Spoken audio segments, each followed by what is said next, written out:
And we're back. We are in the recording studio getting ready to interview with Alysse Bryson, our special guest for today's Soul Shack Sisters podcast, themed Dare to Do.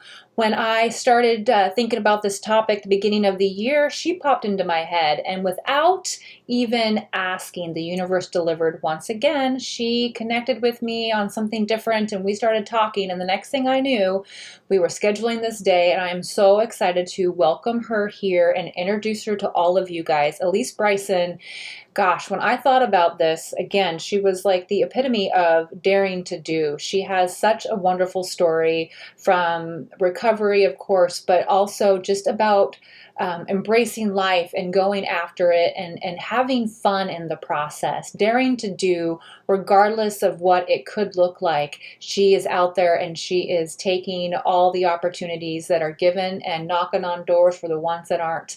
And she has made a wonderful life for herself, one that she enjoys and loves to pieces.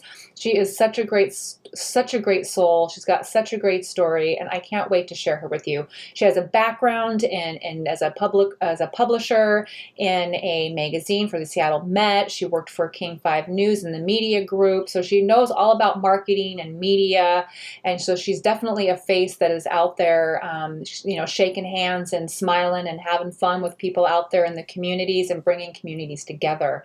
And she's done this with this fierce attitude and some other fun stories that you guys are going to hear about right now. Without further ado, let's dare to do with Alysse Bryson. All right. Well, without further ado, it is time to introduce our special guest. I'm so excited to announce that Alysse Bryson is with us. Oh my gosh, Alysse, thank you so much for saying yes and daring to do you for me. Hi. Oh my goodness. So of course, the audience, I just got them so pumped and excited about you and all of the things that you're doing out there for the community and the recovery community and just all of it. And I thought it would be kind of fun for you to maybe just introduce yourself a little bit with your own words and tell everybody a little bit more about who you are and the cool hat you're wearing. Oh, absolutely. Well, my name is Alysse Bryson, and I think you and I got to know each other in an apartment building that I lived in. We did. That's how we met, right? Right before the yes. pandemic, right before the Yep. pandemic. And Right then we before. realized we had like everything in common and we became best friends, which is basically what happens when people meet me. I just cannot help myself. My son and I were recently in Disneyland and we were walking in the gates. He's like, Mom, you don't have to make best friends with everybody in line today.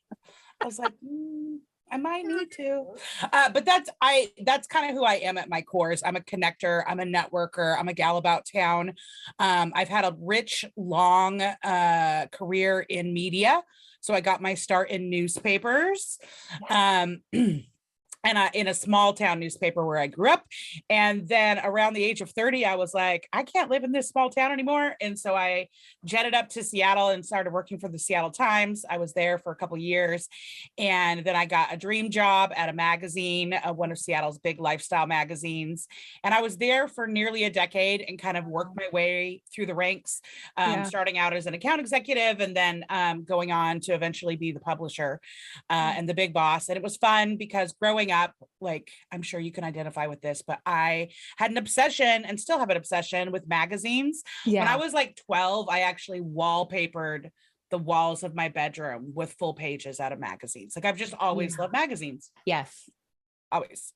Always. So then I went on to work at King 5, big NBC TV station in the area. And I've been there for the last 6 or so years, was there throughout the whole pandemic. Wow. And recently took a leap out of media and into something totally new last summer and bought a house. And I'm just, changing my whole life up. You got to do that every 5 or so years. You got to just change it up. You got to change it up. I tell my husband that all the time. He's like, what are you doing? I'm like, it's time for a change. Got to change it up. Yeah. Got to shake it up.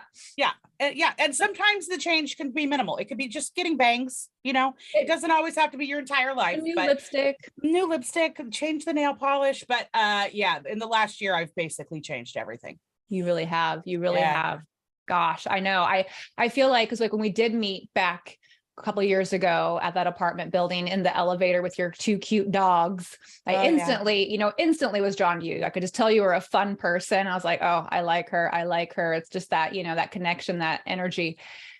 And then COVID, the pandemic. And then COVID, everything just shut down and stopped. And I think the cool thing about you and what I just really love and relate to you is that even though the world stopped, we didn't. No way. We're like, let's figure out a way. How can we make this work? Where can we be living in the solution to still have that connection, still make things happen and get out there and take advantage of the opportunity and try to turn it into something positive. And you did that. And then I was, in my room doing my little thing. I started my podcast during COVID. I decided to dare to do. I'm like, I've been talking about it forever. Damn it, I'm doing it. And so that was fun. But so I'm over here doing my little thing. And then I find out you were moving. You were leaving. I know. I really miss it. I mean, I guess being a homeowner is supposed to be cool and the thing to do. Yeah.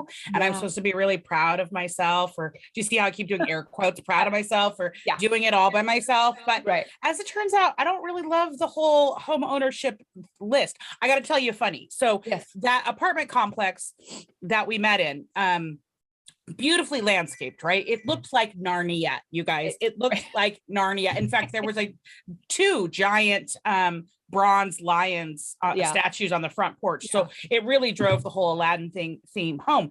But so, okay, fast forward to now, I'm living in my new house. We moved in the middle of July.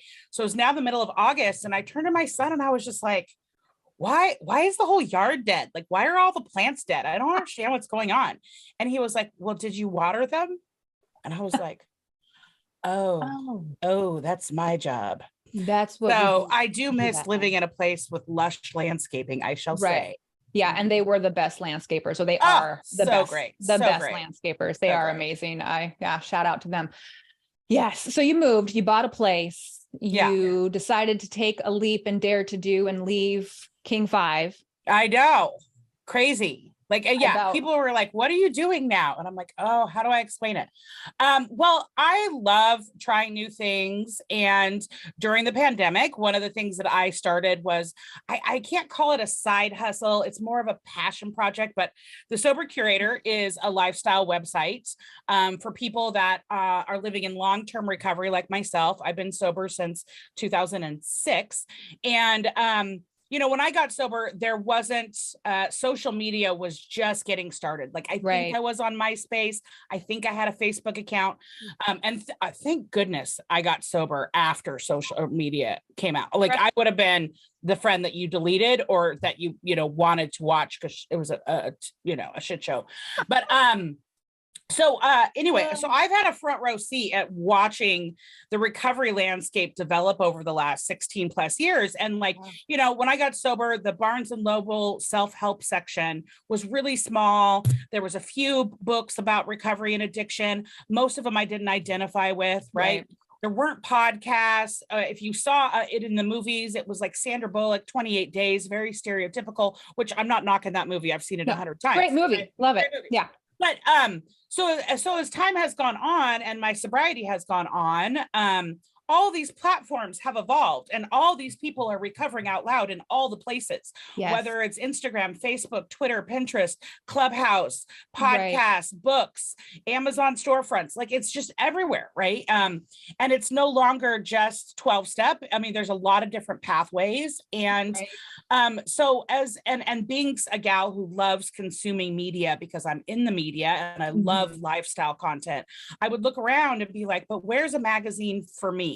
Right.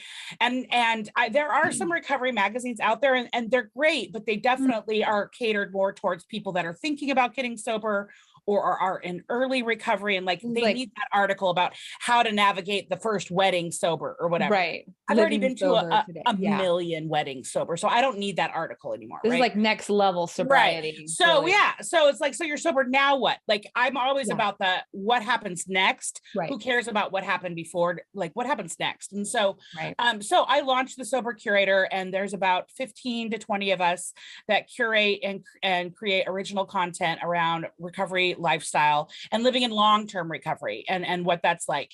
And we do movie reviews and book reviews, and we're starting to roll out like sections in different cities and sober travel and all of that. So it's been super fun. Yes. But it's not something that I want to make like my full-time job. I don't have dreams of like that being my thing. I just enjoy building communities. Right. And Yes. bringing It's so people good. together. Yes. And so that is what, in a roundabout answer to your question, my new job is I'm the vice president of community development. So I'm literally developing communities, but not like a builder. I'm, I have a hammer, but that's about it. It's in my kitchen drawer, I think. No, it's really about, I'm working for a gentleman who he owns a global shipping and logistics company that specializes in large scale events. So think about anytime Microsoft has a conference anywhere in the world, Right. our company is responsible for getting everything there and everything out. And during the pandemic, naturally his business completely shut down. Right. And so he was left just to kind of do some consulting for a couple of years while he waited for the lights to come back on. And throughout that process, he has made an incredible business for himself over the last 30 years. And he has some pretty succinct philosophies about how to have success in a company. And so he's like, I think we can take what I did with this company. I think we can prove that we can do it with any other company. Yeah. So we're working on curriculum. We're going to be launching some books. We're going to be launching a podcast. We're going to be doing events. We're teaching courses. So it's like, it's still creating content, which is what I love, but I'm not having to do any advertising sales, which is something I also love not anymore. Yeah. I mean, not that I do kind of miss the hustle and like, the dopamine hit when you close a deal. Right. I'd be lying if I didn't say that I missed that, but the work that I'm doing now is just a lot more fulfilling. I'm going to say more rewarding in that sense. Probably lasts a lot longer too than that hit, right? Yeah. You're like, oh, this is so good. This is so good. But it's fun. That sounds so fun. I know when you were sharing with me earlier, I was like, God, that's just so cool. And just how awesome how the universe works, how things can just come together when you dare to put yourself out there and take that leap of faith and just walk towards your passions and what, makes you happy, that brings you that joy and fulfillment in life. And so I just love it. I think it's cool. It's been fun watching you in the back end, back corners. I'm not stalking you, I swear, but it's okay. You can. Okay, cool. I love the phrase dare to do, because I am often known for saying, it doesn't matter what you say, it only matters what you do. Right.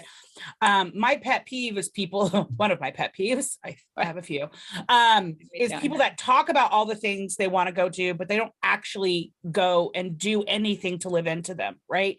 And that's exactly who I was before getting sober, to be honest with you. I sat on that bar stool and I talked about all the things I was going to do. And then I blacked out and went home and woke up with a hangover and clearly had no energy to do anything ever.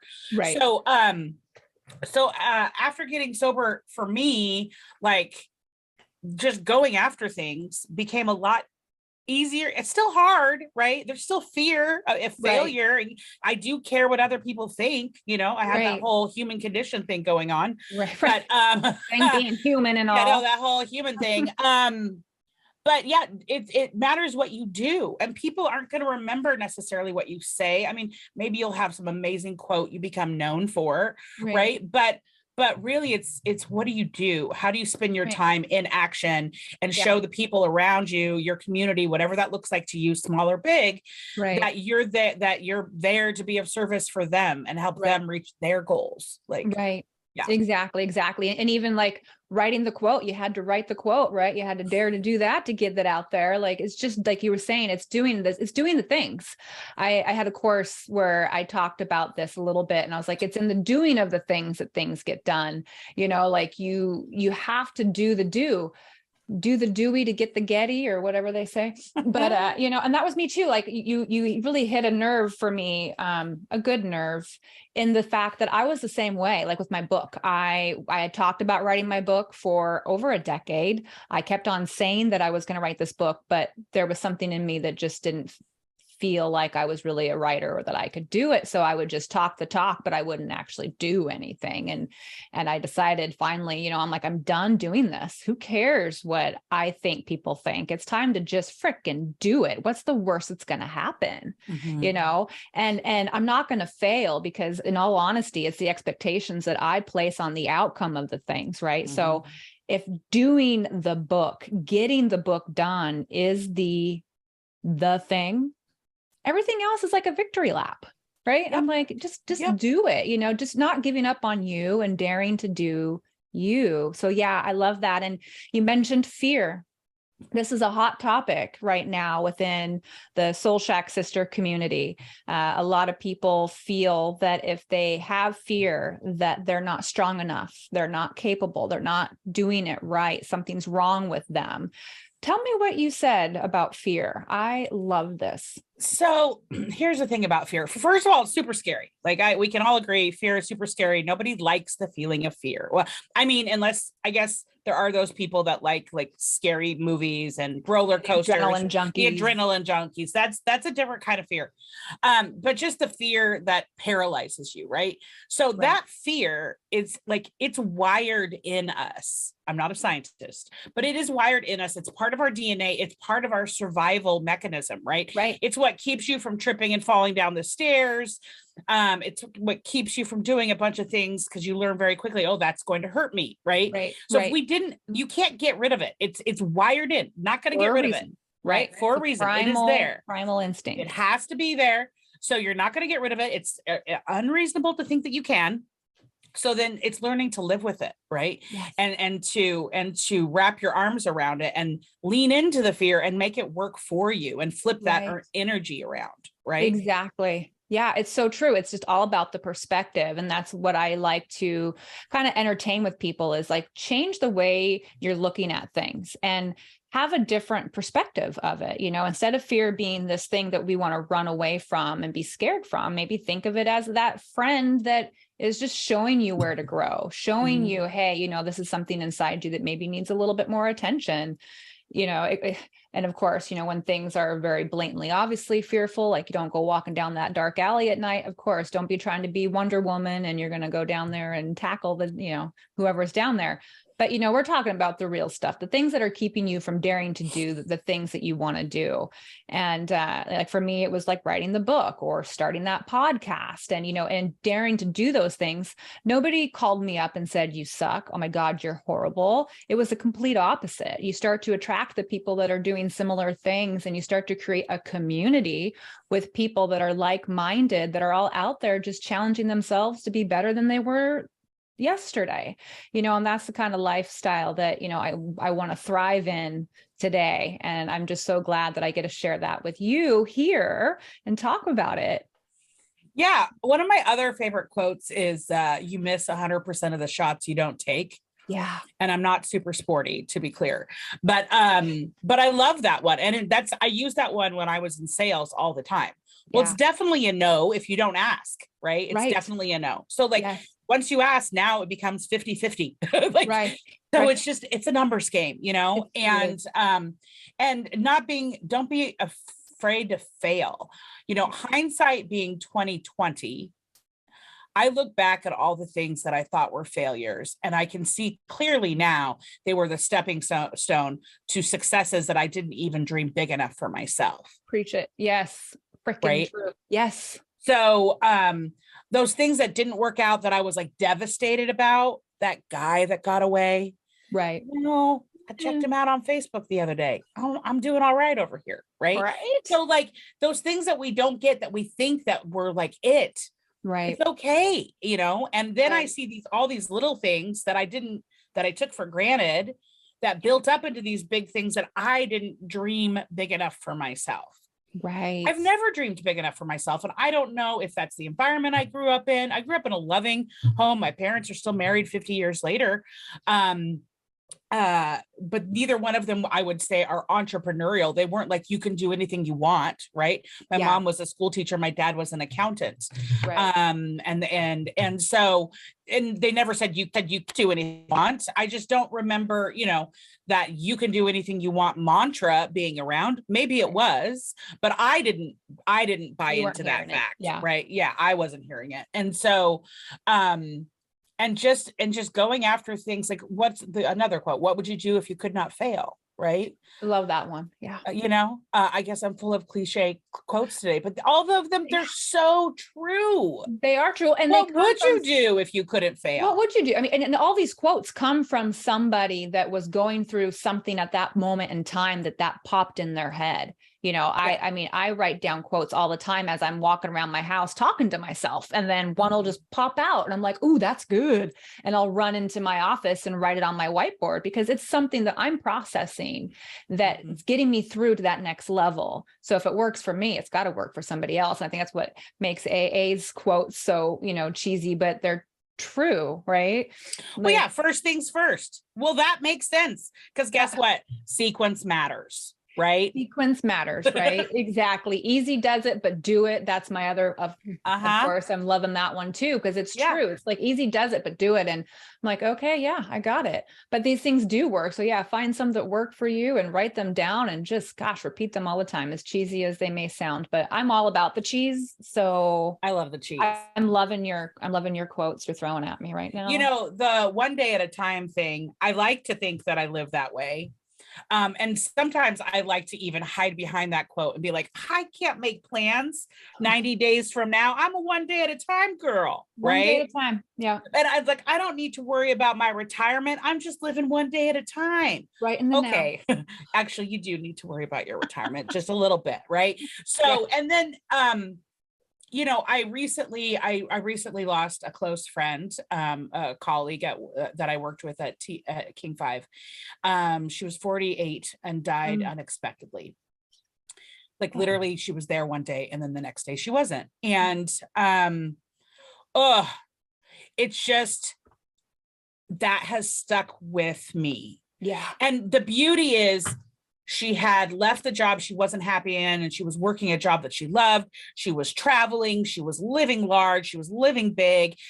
She had just gotten back from an amazing cruise where I watched her videos on Instagram, and she was laughing and living her best life. And then she was gone. She woke up one morning and had no idea it was her last day on earth. Yeah. And she was still like making lunch plans with people for the following week. I got so stuck there. Yeah. Right. Because I'm like, if that can happen to anyone, if that can happen to me, then I'm definitely not living one day at a time.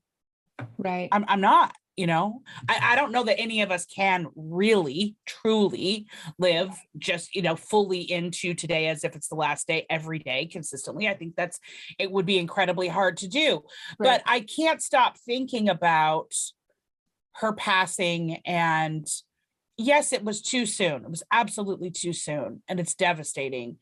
But when I look at the last couple of years, how she was living her life and that she went relatively quickly and without pain. Yeah. There are worse ways to go, right? Yeah. Yeah. So, and we don't talk about death. No, we don't talk about it. It's super uncomfortable. I'm uncomfortable right now talking about it. But I am 47 years old. And so I am basically halfway through my life, right? I have no desire to live past 100. I don't need to do that. So I'm 90 is good. We can 90, we can call it at 90. Number? Yeah, we can call it at 90. So what are the things that I still want to do? I didn't, the first half of my life, I didn't think about all the things I could do and go and get them.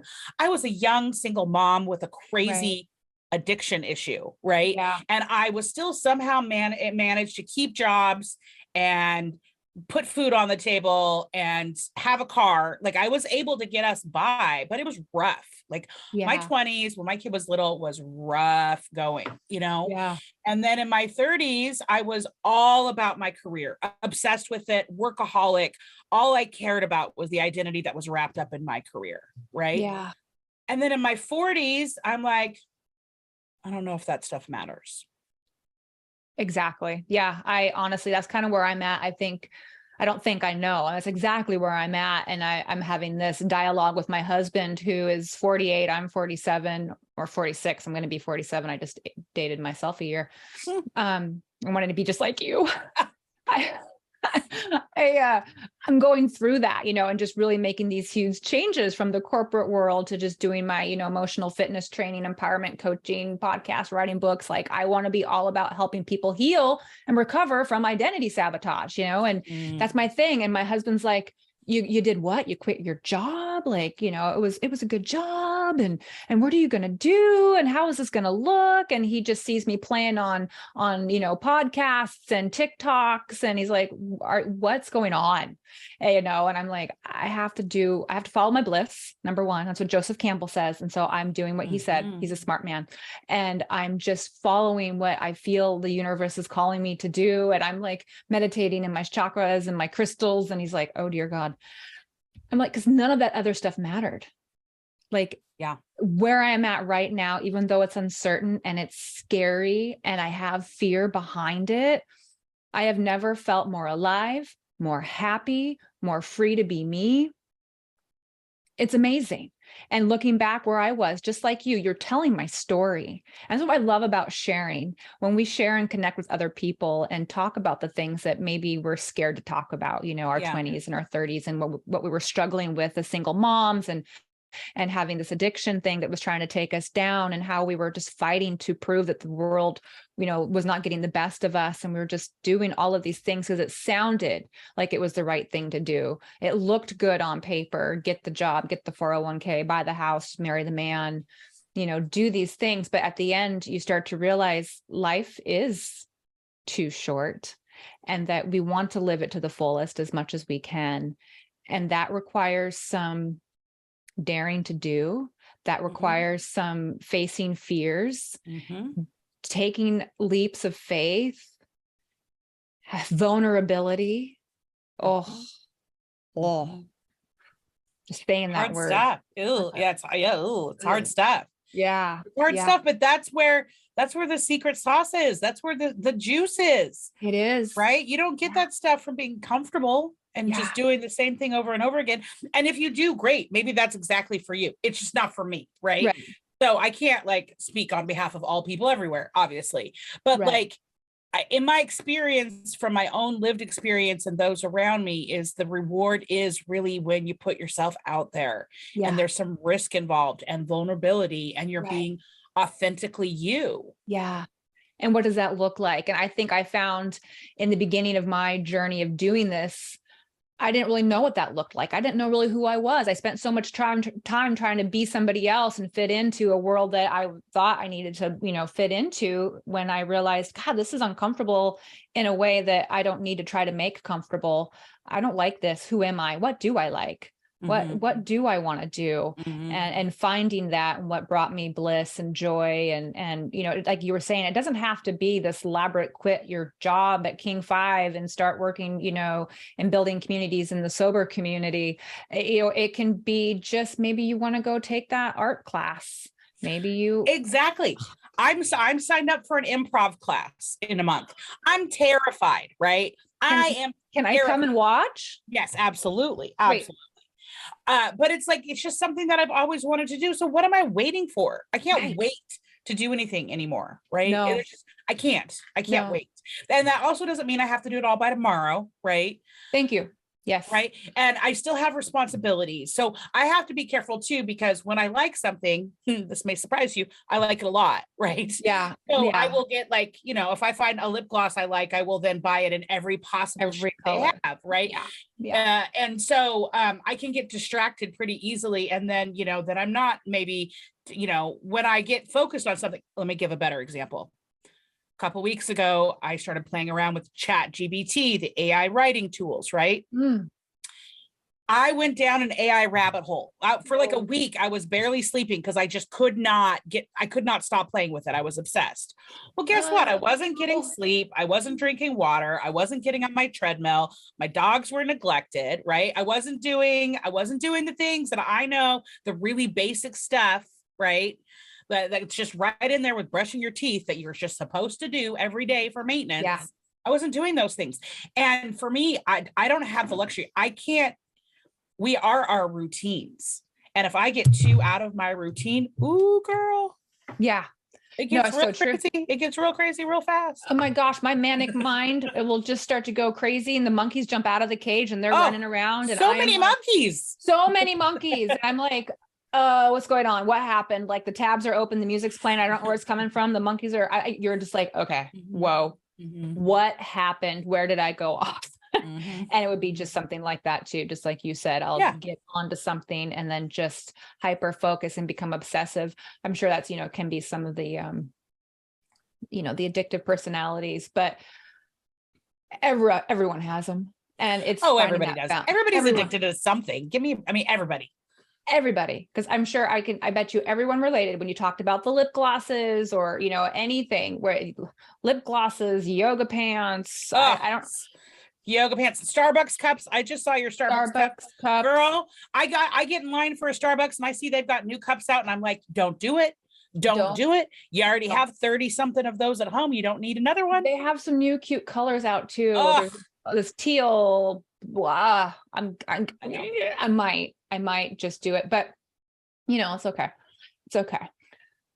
But yes, moderation, everything in moderation, including moderation and having that routine and sticking to that routine and having intention with what we're doing and daring to do. And maybe it's just one new thing a month where you try something different, but just get out there and baby step it and, and see where that leads and where that takes you. I think that's awesome that you're doing that improv. I kind of got a little jelly.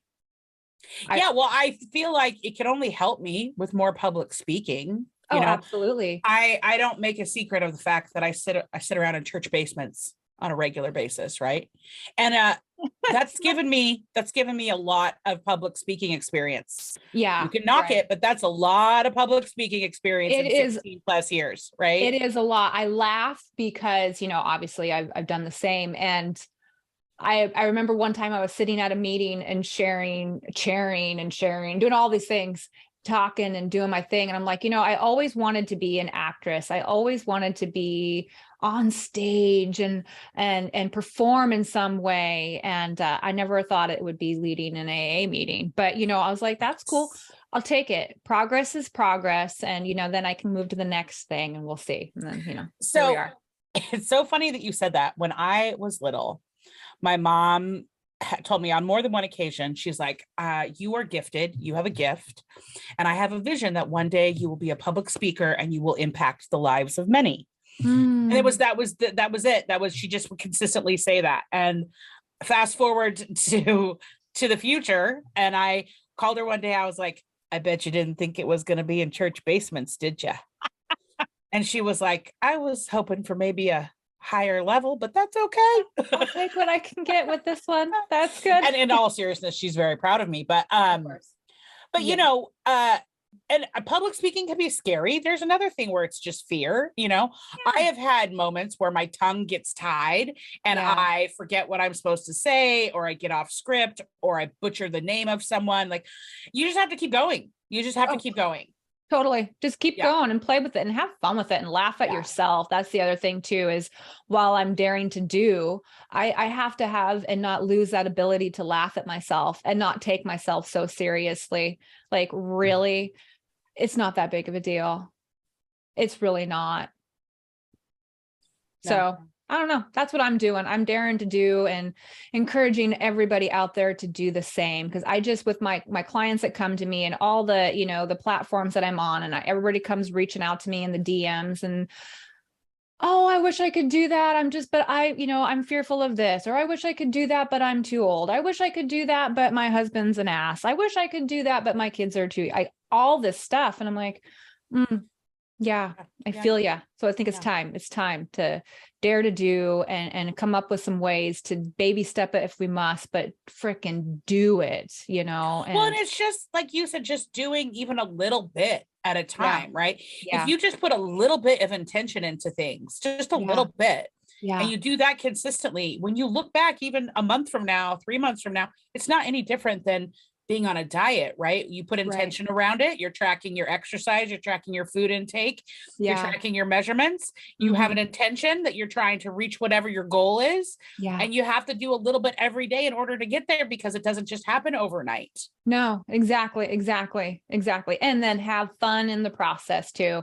You know, I keep on all these like mediums that I go to and all these things. They're always like, spirit is telling me to tell you that you need to have fun. You need to have more fun. And I'm like, I'm having fun. Like, why are you guys telling me this all the time?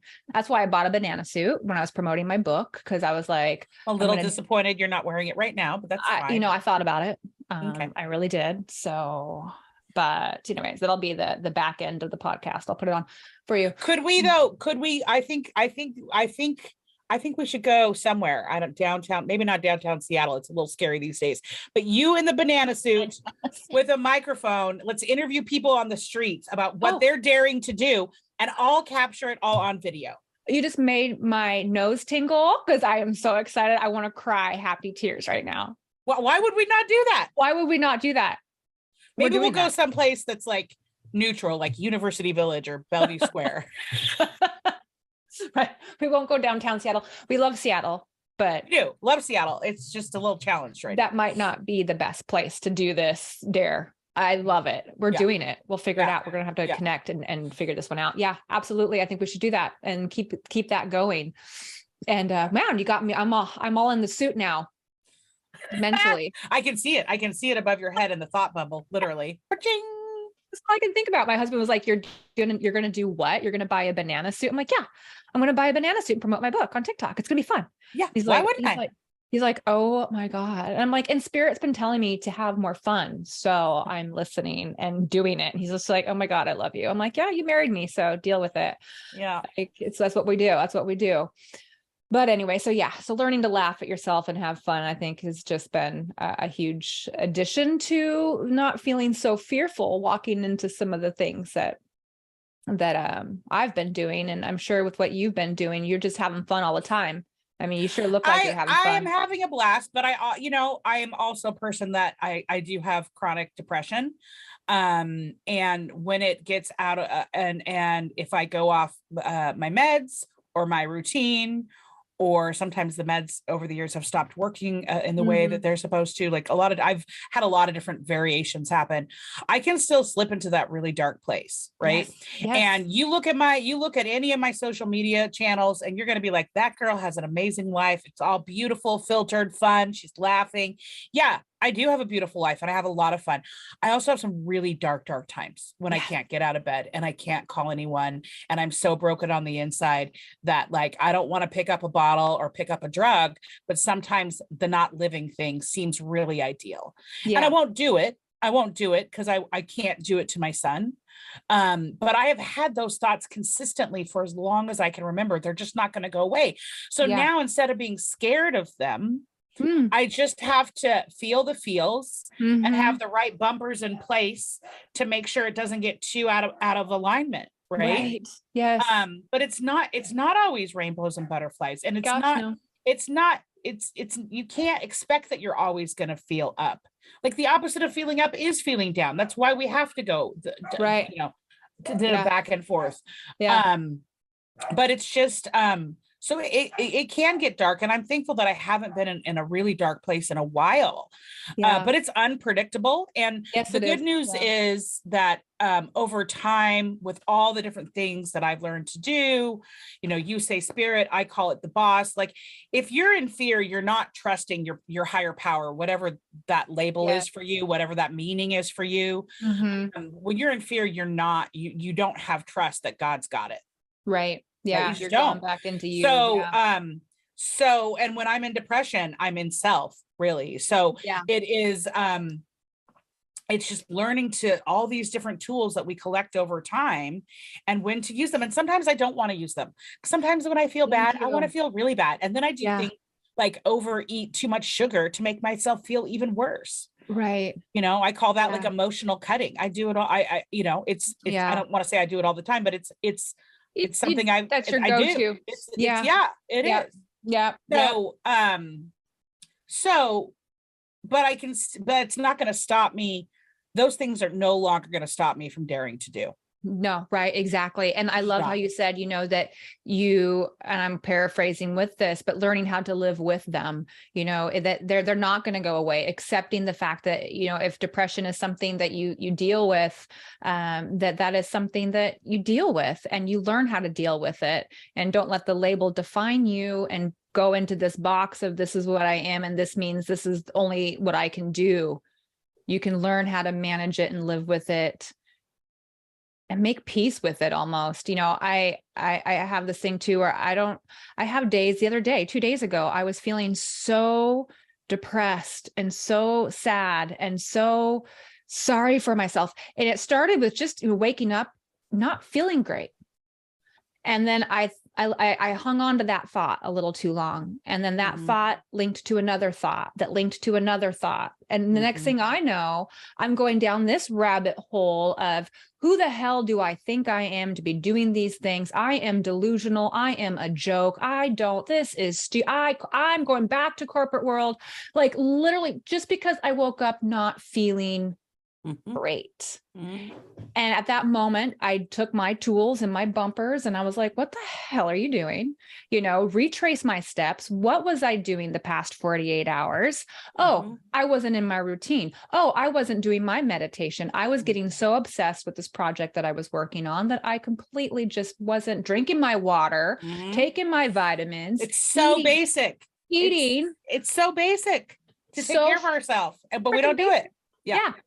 So I instantly was like, okay, what do you do? So I ate, I hydrated, I took a bath, I gave myself a facial, reached out to a friend, and then I made a funny video, like just having fun with it. And eventually it shifted and it didn't last long. And I was able to get back into the fun. I'm so glad you brought that up. Well, and it's about loving our labels. Yeah. Right. Just love your labels. Right.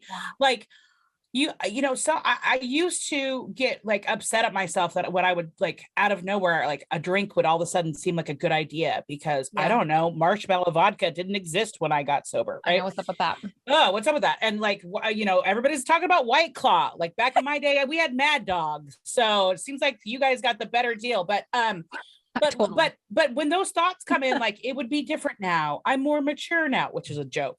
But like I can handle it better now. When those thoughts come in, because they still do, because my brain is not well. I say, hello, thought. You're familiar. Yeah. Carry on. Carry on. You can go. Thanks for passing through. Bye-bye. Like, I don't have to act on it. And I don't have to be upset that it's like, what's wrong with me that I'm still having the thoughts? I'll probably always have the thoughts. Yeah, I can just let them go. Yeah. And that's with all of it. That's loving the labels of being single, of being, maybe, being overweight or chubby, being not good enough, imposter syndrome. Love all the labels. Just love yourself through all the faults. Yeah, absolutely. Yeah. And don't hold up camp in them. Like that's where you belong per se. Like that's my thing, whereas I always say like your labels don't define you. I love how you say love your labels, because it's, it's a beautiful way of saying that, embrace it. Like it doesn't define you, restrict you, limit you to anything unless you think it does. And therefore with the alcoholism thing, I hated that label. I hated it because I tried so hard my entire life not to be that. I was determined not to be that. That was not going to be my story. And I didn't start drinking until my late 30s. And when it really, or my early 30s, excuse me, it didn't get bad until my late 30s. And I struggled with really embracing and owning the fact that I was an alcoholic. I drank alcoholically, I would always play around with that, but I have a disease. I have an allergy and I can't drink. There was a time I could, and it was great. And now I can't. I need to get over it. And the other thing I realized too, though, is my experience as alcoholism was untreated. So I didn't really see the world of treated alcoholism and how beautiful that can be and the gifts that sobriety can give you. It's not about the drinking. And I'm like, oh my gosh, this is amazing. Like I've grown so much and learned so much just by not fighting the label and loving the label and embracing the label. I learned so much about myself that I never would have known if I kept on resisting it and fighting it and trying to prove to the world that I wasn't it. Who cares? Who the frig cares? You know, it's not a big deal if you don't make it a big deal. It's not. And at the end, like, we really only have this journey with ourselves. Yeah. Right. Even if you have a partner, like, they're not in your head. Might feel like they are sometimes, but they're not. It's really, this is really a self journey. So just be a little nicer to yourself. Like, yeah, you know, and it's just like, one day I was talking shit about myself to my boss, and he was like, hey, I need you to stop talking about my friend like that. Oh, I love that. Right. And it was like, you know, I would never, the things I was saying about myself to myself, I would never in a million years say that about anybody in my life that I loved or even just kind of liked. Right. I just wouldn't. No. Why am I treating myself that way? And those thoughts are super powerful if we let them be. They're so powerful. They are so powerful. I was reading some fun facts about the brain, and I didn't realize how much energy the brain produces. I'm not a scientist either. I just say I'm not a therapist or a scientist. I just play one on TikTok. I'm always like, listen to me now. I watch your TikToks. I've been watching. Like, listen to me now. But the brain could power a light bulb because it's got that power and the energy, whatever. And I'm like, wow, that's so true. The energy of the word, and words have vibration, and vibration is energy and frequency, and all of it, science. It's science. Words matter. Words are powerful. And the thoughts that we think are just as powerful, if not more powerful, because they're condensed inside of our mind. They're not out, is how I feel about it.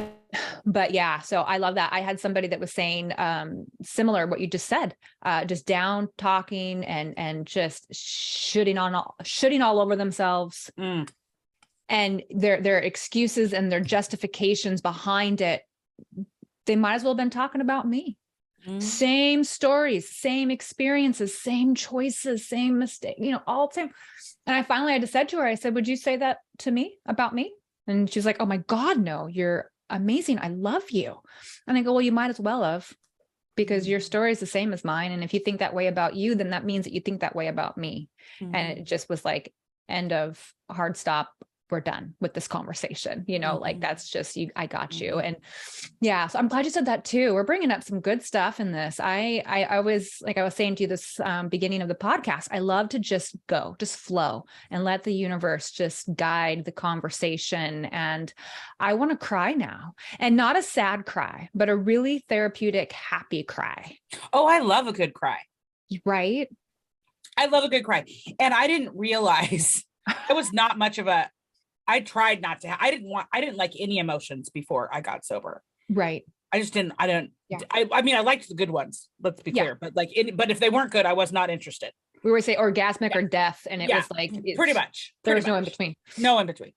But now, like, I mean, it doesn't take much I can cry like at anything, commercial, anything, doesn't matter. I can even just sit here and think about something and be like, ooh, a TikTok, it'll get me. It's possible. Everything makes me cry. And it's like, and it's fine. There's nothing wrong with crying. It actually can feel really good. Yeah. I actually get jealous of people that can cry all the time. And they're like, I can't believe I'm crying again. I'm like, I wish I could cry. I'm getting there. I am getting there, and I think it's just from decades of stuffing. Yeah. That you're just like, oh no, I can't feel that feeling. Ooh, that's too much emotion for me, and not allowing your body to feel and experience the good and the bad and the in between. It's all good. But I'm getting there now. I am way more emotional than ever, for sure. Especially with the babies. They're getting me. I don't know what yeah.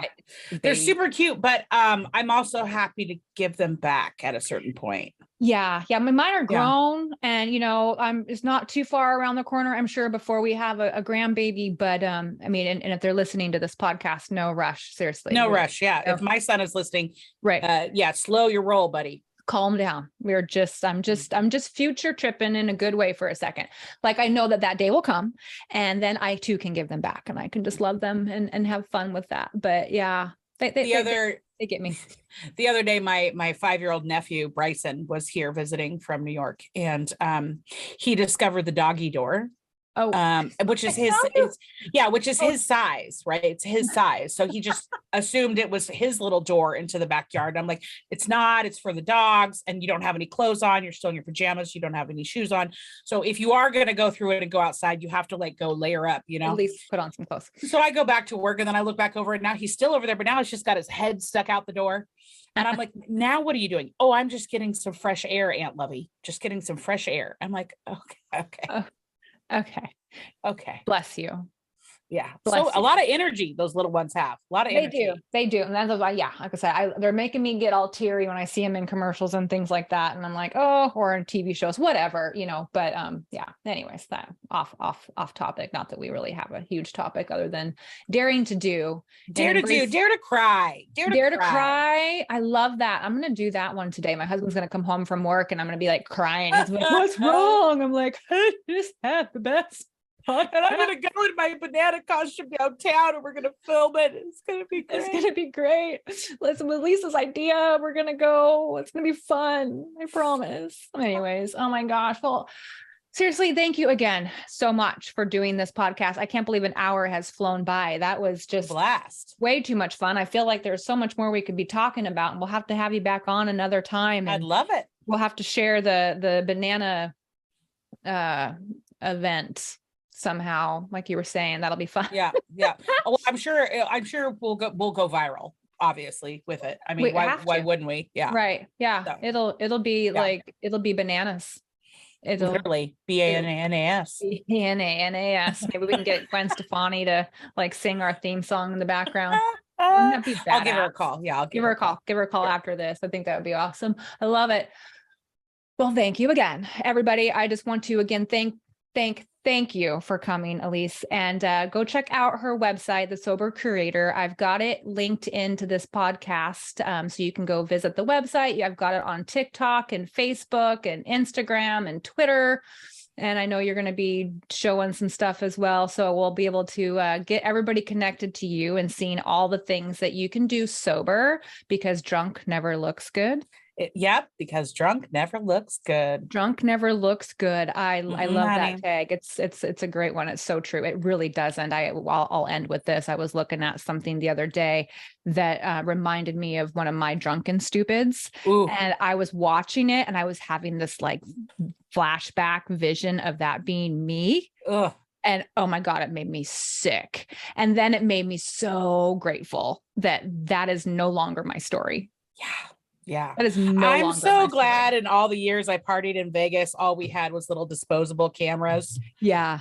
Thank goodness. Thank goodness. There's no evidence really, right? Just what's stuck in our heads and, and we can rewrite that. So that's right. New story time. And I'm loving it. Well, you have an amazing weekend. It's Friday for us. This will drop not on a Friday, but it's Friday for us right now. So you're going to go have some fun, and I'm going to go dare to do. You're going to go dare to do. I'm going to go dare to do. I'm going to go get some stuff done. It's going to be amazing. I don't know what it's going to be exactly yet, but I'm going to, hey, that's the part of go after it. Fun Friday. You can just go out there and have fun and have no plan and just see what happens. Mm-hmm. As long as you're daring to do something fun, I think that we're on a good path. Yeah. Well, thanks for having me. Yes. Thank you so much. We will talk to you soon, and we'll share with the audience all of our banana adventures. I can hardly wait. I can't either. Okay. So when I was planning on interviewing her, I really didn't think that the interview would end with us making plans for me to put on said banana suit and go out in public and interview people on the streets of possibly Seattle, but we're thinking maybe more like South Lake Union. But regardless, be out in public with people in my banana suit. And we're going to go up to people and we are going to ask them, what are they daring to do in 2023, and give away some It's Not About the Banana books and banana Laffy Taffy, and maybe come up with some fun banana jokes. I don't know, but she's going to record it and she's got all the gear. Of course she does. I don't think I have ever been more excited and terrified, full of fear, and talk about vulnerable. This is going to be a show. It's going to be a show. Yeah, anyways, thank you for tuning in. I hope you guys enjoyed it. I sure did. And I tell you, something special happens when you connect with people and share your truth and become vulnerable and embrace the fear and just walk through it with other people doing the same. It's not as scary. So that was our episode, and I'm just right now thinking about this banana thing, and I'm really excited about it. I think it's going to be fun. Anyways, thank you for tuning in. I love you guys so much. Until next time, love and light, ignite.